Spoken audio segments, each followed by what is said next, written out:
जय श्री राम। भगवान श्री राम जी से निवेदन है, प्रार्थना है कि आप सब कुशल मंगल से हों, शुभ हो और आपके जीवन में प्रसन्नता, खुशहाली हमेशा बनी रहे। वाल्मीकि रामायण के इस भाग में आप सबका स्वागत है। श्रुत्वा वस्तु समग्रम तद्धर्मार्थ सहितं हितं व्यक्तम अन्वेषते भूयो यद्वृत्तं तस्य धीमतः। नारद जी से पूरी कथा सुनने के बाद उसको और गहराई में जानने के लिए वाल्मीकि जी प्रयत्न करने लगे। उसके लिए उन्होंने क्या किया, उसका आसन लगाया, जल रखा और समाधि में चले गए। और समाधि में जा कर के उन्होंने एक एक चीज़ को देखने का प्रयास किया। जैसे राजा दशरथ जी, तीनों रानियाँ और इनके तीनों भाई किस प्रकार से हंसते थे, चलते थे, बोलते थे, राज का पालन करते थे। एक एक बारीक चीज़ का वे निरीक्षण और विश्लेषण करने लगे। फिर उनके मन में जिज्ञासा थी कि यार, भगवान राम ने जंगल में क्या क्या किया होगा जब वनवास में थे। राम जी ने क्या किया, सीता जी ने क्या किया, लक्ष्मण जी ने क्या किया। तो उसको भी अभी अपनी समाधि में वाल्मीकि जी ने विधिवत देखा।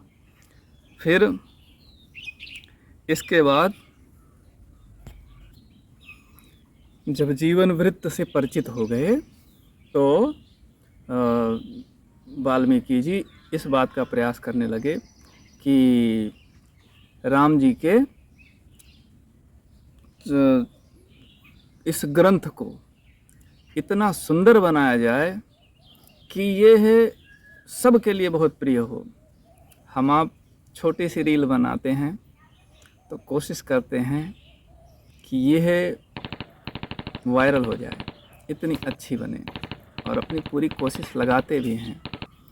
तो वाल्मीकि जी तो ऋषि हैं, उन्होंने अपने हिसाब से इसको सर्वोत्तम बनाने का प्रयास किया। उसमें रस, छंद, अलंकार, शब्द और लीलाएं, सब कुछ बहुत अच्छी तरह पिरोने का प्रयास किया।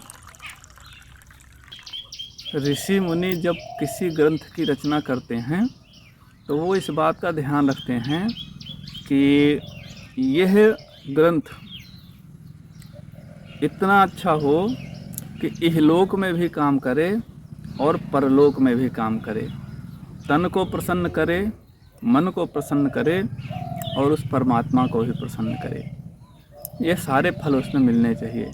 तो रामायण काव्य वाल्मीकि जी ने बनाया कि इसमें धर्म, अर्थ, काम, मोक्ष, इन सब की प्राप्ति होती रहे। 10वें श्लोक में वाल्मीकि जी ने अब कथा का आरंभ किया और भगवान राम के जन्म का परिचय दिया। जन्म रामस्य सुमहद्वीर्यं सर्वानुकूलतां लोकस्य प्रियतां क्षान्तिं सौम्यतां सत्यशीलतां। भगवान राम के अंदर जितने गुण हैं, उन गुणों को लेकर के भगवान राम का अवतार हुआ, जन्म हुआ। और नाना चित्राः कथा चान्या विश्वामित्र सहायने। अनेकों और जो बचपन की घटनाएं थी, उन घटनाओं के बारे में चिंतन मनन किया। और विश्वामित्र जी जब आए अपने साथ ले जाने के लिए, तो उनके साथ की घटनाएं, जानक्याश्च विवाहं च धनुषश्च विभेदनम, जानकी जी का विवाह कैसे हुआ और धनुष किस प्रकार से राम जी ने भंग किया, तोड़ दिया, ये सारी लीलाएं वाल्मीकि जी ने देखा। और देखने के साथ हमें बता रहे हैं कि हम इन सब का वर्णन अब विस्तार से इस ग्रंथ में करेंगे। इसके साथ साथ रामायण की जितनी भी घटनाएं थी, जैसे भगवान राम का राज्याभिषेक होना, कैकेयी का वरदान मांगना, राम जी का वनवास जाना, राजा का अर्थात दशरथ जी का शोक से व्याकुल होकर के प्राण त्यागना, निषाद से मिलना अर्थात निषाद राजगुह से मिलना, और इसके बाद गंगायास चापि संतारम, गंगा जी का पार करना, भरद्वाज जी के आश्रम में जाना और भरद्वाज जी के आदेश से चित्रकूट में जाना। फिर चित्रकूट में भरत जी का आना और वहाँ पर भगवान राम को ये पता लगी कि उनके पिताजी का देहांत हो गया। फिर उनके लिए तर्पण करना, भरत जी का खड़ाऊँ लेकर के वापस अयोध्या आना और इसके बाद भगवान राम का आगे बढ़ जाना, दंडकारण्य जाना, सुतीक्ष्ण से मिलना, अनुसुईया से मिलना और उनसे अनेकों प्रकार के सीता जी को वस्त्र मिले, अगस्त ऋषि से मिलना, उनसे धनुष लेना, बाण लेना, तलवार लेना,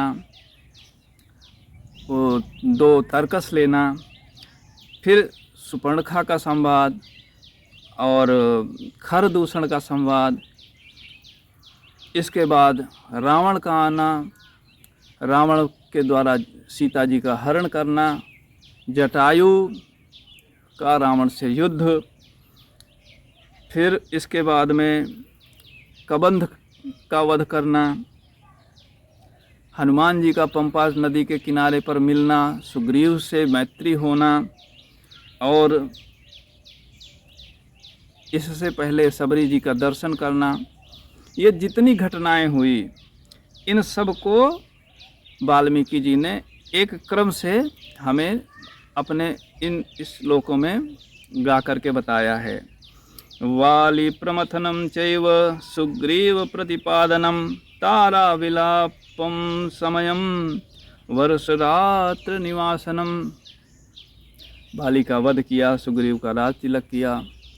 तो ऐसे तारा का विलाप करना, भगवान राम के द्वारा तारा को शांत कराना, धैर्य बढ़ाना, फिर समय बीतने पर भी सुग्रीव का वादा ना निभाने से भगवान राम का कुपित होना, फिर चारों दिशाओं में 10 दिशाओं में वानरों की सेना भेज करके सीता जी की खोज खबर करना,